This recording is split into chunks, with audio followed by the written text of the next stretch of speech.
নমস্কার বন্ধুরা, আমি সাহেব রাঙামাটি রান্নাঘর ব্লগ চ্যানেল আপনার সকলকে স্বাগত। বন্ধুরা, আজকে তো রামনবমী, আর রামনবমীতে আমাদের গ্রামে পুজো আছে। আমাদের গ্রামেও মৎস্য খাওয়ানো হবে। আর আজকে সকাল থেকে মা বাবা কী করছে সব কিছু শেয়ার করবো, সব ভিডিওটা শেয়ার করব, যা যা হবে সব কিছু শেয়ার করবো আজকে। আপনারা অবশ্যই ভিডিওটা দেখবেন আর স্কিপ করে এগিয়ে যাবেন না, এটাই আমার অনুরোধ। এখানে দেখুন ঘুঁটোগুলো সব শুকিয়ে গিয়েছে, ঘুঁটো। আর এখানে গোবর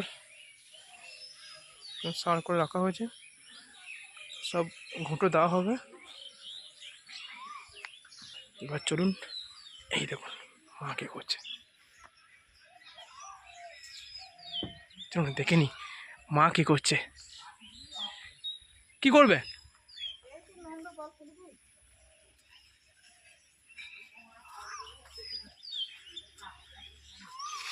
কি হয়েছিল এটা? এই তো ওইখানে নোংরা জল ফেলে দিলাম। বাস, চলুন দেখে নি বাবা কি করছে। এটা হচ্ছে আমাদের গরু গোয়াল এটা, আর এখানেই এই লক্ষ্মী রানী থাকে। আর এখানে বাবা গরুর খাবার কাটছে এখন।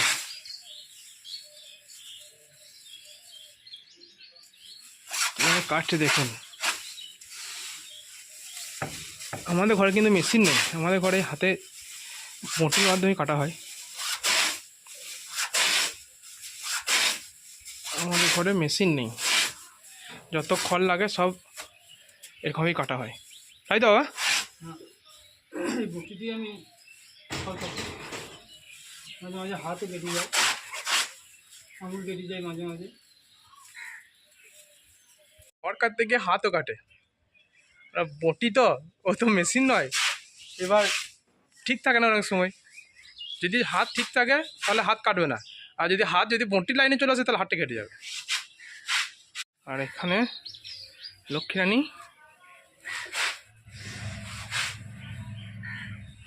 মা হবে কদিন পর, সেই জন্য কত আনন্দ। এখানে খেতে দেওয়া হয়ে গেছে, দেখুন খাবার দেওয়া হয়েছে। সকালে দিয়ে দেয় বাবা প্রতিদিন, তাই তো? গোয়ালটা দেখে নেবো। এখানে লক্ষ্মী রানী থাকে এই গোয়ালে। এখানে সব বস্তাতে ঘুঁটো ভরা আছে, নারকেলের ছোবড়া ভরা আছে। আর এখানে দুটো বড় মই রাখা হয়েছে, যখন দরকার লাগে তখন ব্যবহার করা হয়। আর এখানে লক্ষ্মী রানী থাকে। এখানে বাবা এখন এই সব খড় কেটে গরুর জন্য রেডি করে নেবে। এই খড়িটা খেতে দেওয়া হবে। আগে আমাদের অনেক গরু ছিল, বাঁধানো দোলা ছিল, বড় গোয়াল ছিল, সেখানে 7-8টা গাই থাকতো, 4টা বলদ থাকতো। কিন্তু এখন লেবার পাওয়া যায় না, গরু কোন দিকে চলে গেল। গরু আর কিনে দেখা যায় না, কারণ কে করবে এত, আর আমি চাই না এত করতে। তাই একটা গাই রেখেছি, তাও গাইটা 4 বছর আগে বাচ্চা হয়েছিল, বুঝলেন।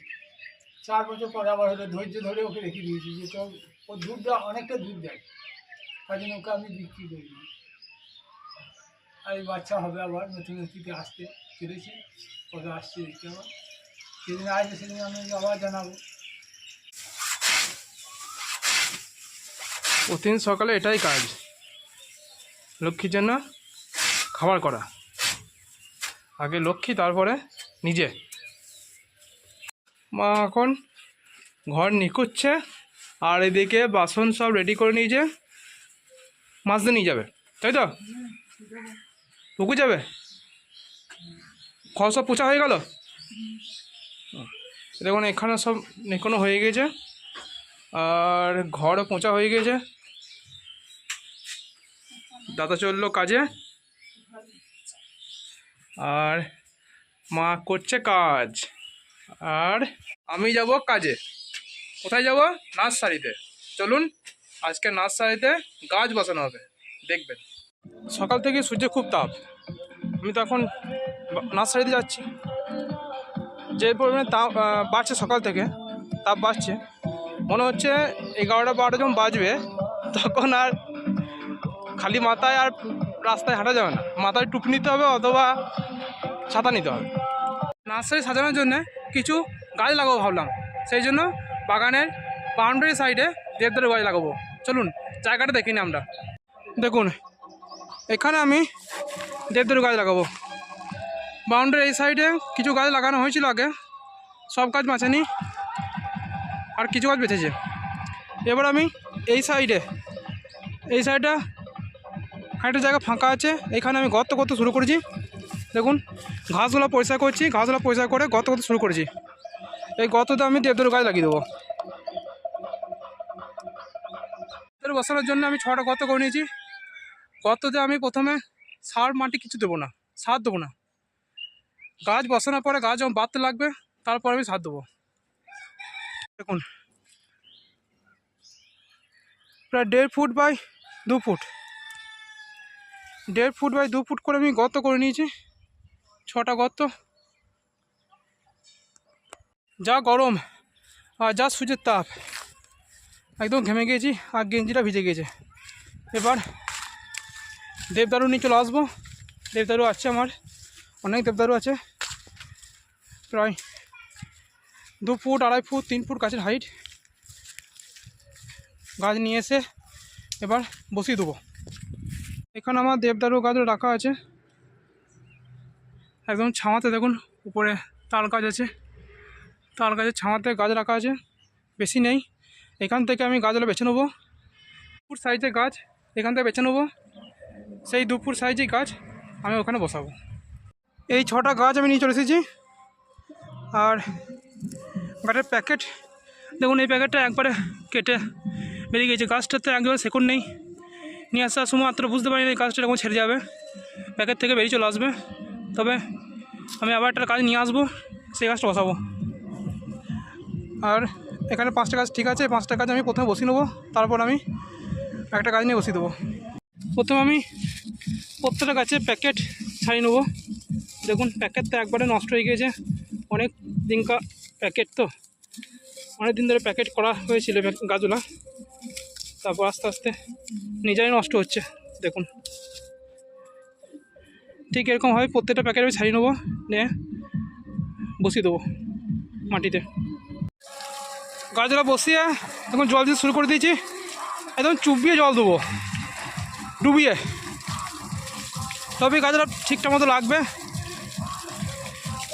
গাছ লাগানোর পরে যদি ঠিক মতো জল না দেওয়া হয় তাহলে গাছ লাগার সম্ভাবনা খুব কম থাকে, কিন্তু এখন আমাকে ডুবিয়ে জল দিতে হবে, তবেই গাছগুলো লাগবে। সকালে আমি আর গাছে জল দিতে পারছি না, একটাই কারণ, সকালে দেবো না বিকালে দেবো। তার একটাই কারণ হচ্ছে আমাকে তাড়াতাড়ি করে বাড়ি যেতে হবে, খিদে তো লেগেছে, মুড়ি খেতে হবে। আর আমাদের ঘরের যে রান্নার ইউটিউব চ্যানেল আছে একটা, সেই চ্যানেলে মা আজকে রান্নার রেসিপি করবে, সেই রেসিপি রান্না শুরু হবে আমি বাড়ি যাওয়ার পরে, সেই জন্যই আমাকে তাড়াতাড়ি করে বাড়ি যেতে হবে। আমি মুড়ি খেতে চলে এসেছি, এবার দেখব মা মুড়ি খাওয়ার জন্য কি করেছে। এই দেখুন আমি মুড়ি নিয়ে নিয়েছি, আচ্ছা মুড়িটা কমই নিয়েছি, যতটা খাই তার থেকে কম নিয়েছি। আর এদিকে তো কলাই সেদ্ধ করেছে, কলাই সেদ্ধ কি দিয়েছে কলাই সেদ্ধতে? কী কী কলাই আছে? ছোলা, মটর, বরবটি, কুমড়ো, আলু, অনেক কিছু আছে। দেখুন দেখুন করেছে, দেখুন আজকে মুড়ি খাওয়া তো দারুণ হয়েছে, মুড়ি জমে যাবে আজকে। দেখতে হবে ভাতে খাওয়াটা কেমন হয়েছে। প্রথমে মুড়িটা খেয়ে নিই, তারপর ভাতে খাবার সময় ভাত দেখে নেবো। কলাই সেদ্ধ খেয়ে দেখতে হবে কলাই সেদ্ধ কেমন টেস্ট হয়েছে। অনেক কিছু দিয়েছে কলাই সেদ্ধতে, অনেক রকম কলাই দিয়েছে, তারপর সবজি দিয়েছে, আলু দিয়েছে, বিভিন্ন রকম মশলা দিয়েছে। দেখবো কেমন টেস্ট হয়েছে। কলাই সেদ্ধ ভালোই হয়েছে।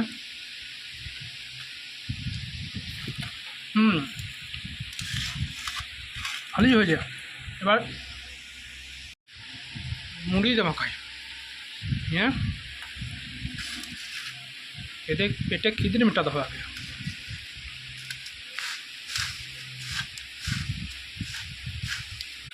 ওটা খেয়ে দেখি কেমন লাগছে।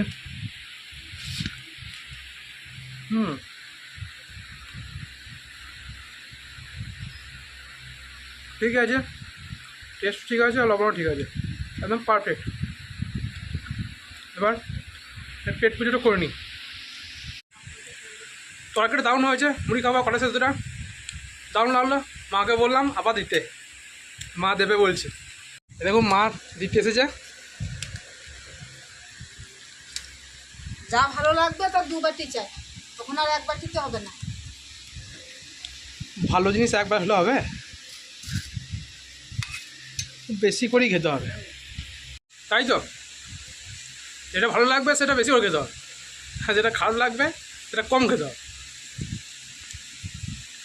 তাহলে ঠিকঠাক করে খাওয়া হবে।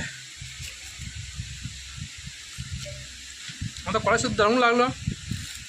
আমি বললাম একটু দিতে, আমাকে হাফ বাটি থেকে বেশি দিয়েছে। গতকাল রাতে আমাদের রুটি পরোটা করেছিল, 2 রকমই করেছিল। পরোটা ছিল, নিয়ে মা বলছে নিবি? হ্যাঁ দিয়ে দাও। নিয়ে একটা পরোটা নিয়ে নিয়েছি। পরোটা দিয়ে খেতে হবে, তবে ভালো লাগবে। কিন্তু সকালে হয়েছে, গতকাল রাতে সকাল দিয়ে পরোটা হয়েছে, আর আজকে কলাই সিদ্ধ দিয়ে হচ্ছে পরোটা, বাসি পরোটা।